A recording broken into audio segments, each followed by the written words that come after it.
Hi everyone, this is the second movie for Excel Chapter 7, Pause and Practice number 2. And we left off at step number 5 in our instructions where we set up the combo box in the data entry screen, and we used the cities, Baudette, Breezy Point, Cass Lake, Walker. And then we recognize that when we pick that, it returns the position number that is in our validation list, right? 1, 2, 3, 4. So what is returned from this combo box is the position of the value that we selected. So that's important because that's what we're going to use to feed the index. And remember, we did the index and the match combination in chapter 6. And remember, index, you have to feed index a position number, position, the first, second, third, 1, 2, 3, 4, 10, 12, whatever position number something is. And so we have that number here from our selection, from our combo box. So I'm at step number 6. We want to select cell A2.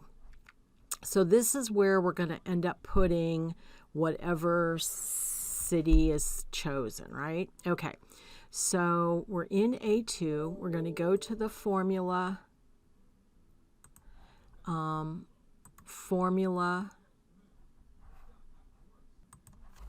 Okay, so I'm in A2. I'm in the formula tab. I want to select, it's in the lookup and reference. Remember, we want index. So we're going to pick the index. And remember what I said, we always just pick this first one. I mean, 99.9% of the time, you're going to select this array, row, number, that one. So we're going to just say OK. So the first thing we're going to do, this should come back from your chapter 6 stuff, is the array. And that is the location. And so remember, we can use the F3 key to get our list of names that we can use to paste. So I'm going to click on location and type OK. Now, you could also just type location. You didn't, if it's fine. Or you can, if it's not named, you can use the actual cell addresses of the array. Second thing is the row number. Well, that is this value here that's being returned in I2 that we used when we picked from the combo box. So I'm going to just pick I2, and that's it, right? So look, it's returning Baudette. So it's looking in location. It's looking for the first item, or row 1, out of location, and look, it's Baudette. So I'm going to go ahead and do OK. And look, in that cell now we have Baudette. So just watch. I'm going to switch this to Walker. It switches. So this 4 feeds into that. If I pick 3, Cass Lake. If I pick 2, Breezy Point, which doesn't quite work so well, right? So let's go ahead and put that back to Baudette.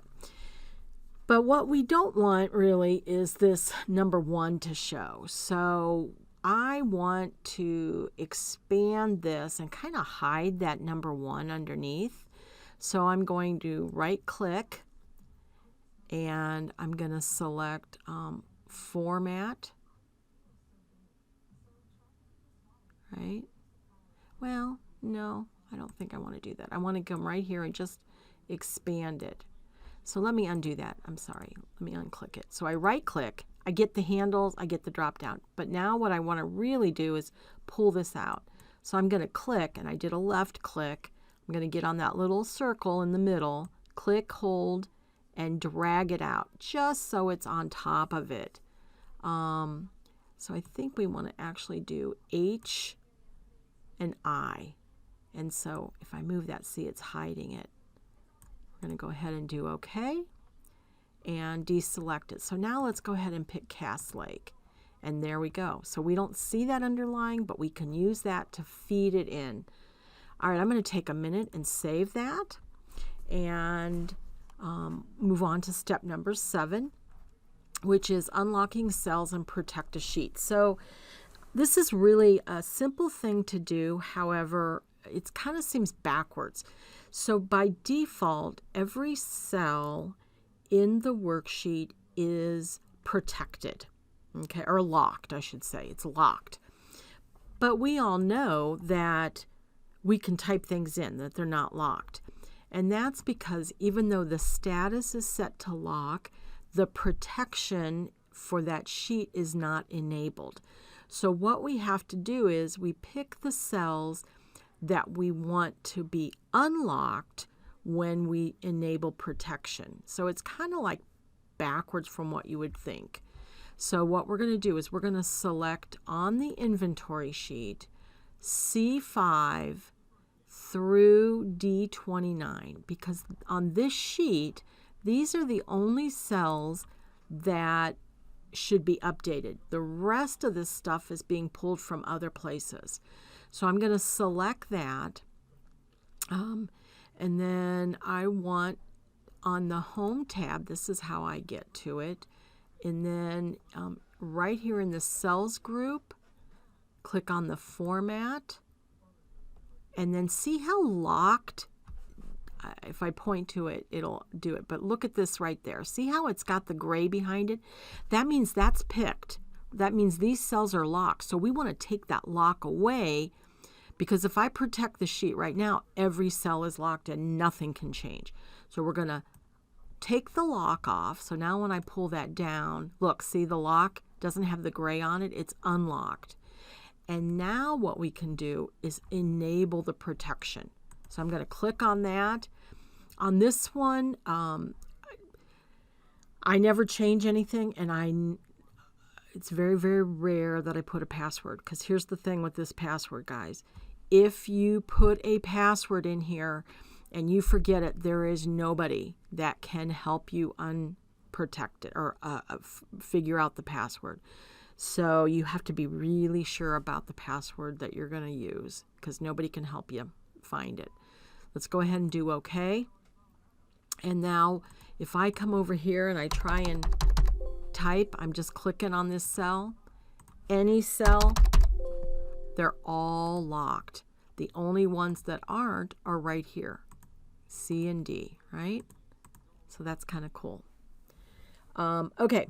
So let's go to the validation list, and we want to hide that because we don't really want somebody who's using this workbook to see that or modify it.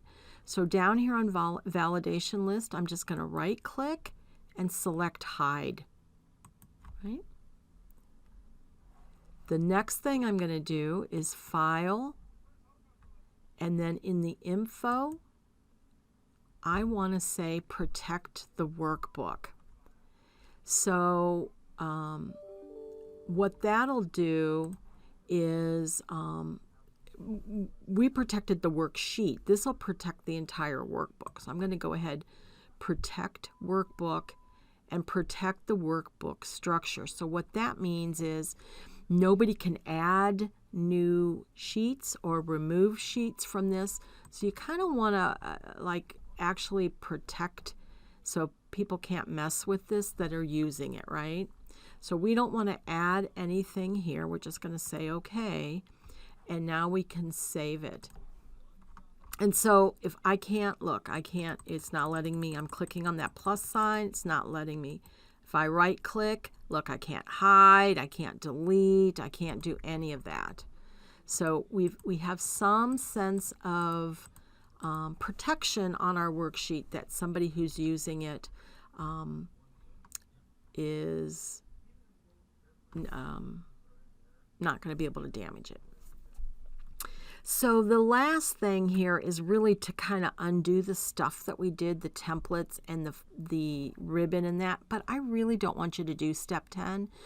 I want you to just keep that stuff on there. It's definitely good to have the developer tab. The form won't hurt you. And I like that you have the template in there so that you can refer to it as you're moving through. So don't do step 10. So now this is done. You can submit this file, the 7.2 workbook, right? So if I were to do a file save as, oh yeah, it's not going to let me because I have it protected. It is a normal workbook. It's not a template. So go ahead and send that in to the Dropbox in Blackboard, just like we've been doing all semester, and you are good to go with this, and you can start working on your guided and your independent projects for Chapter 7. All right, thank you, and please send me any emails if you have questions. Thank you.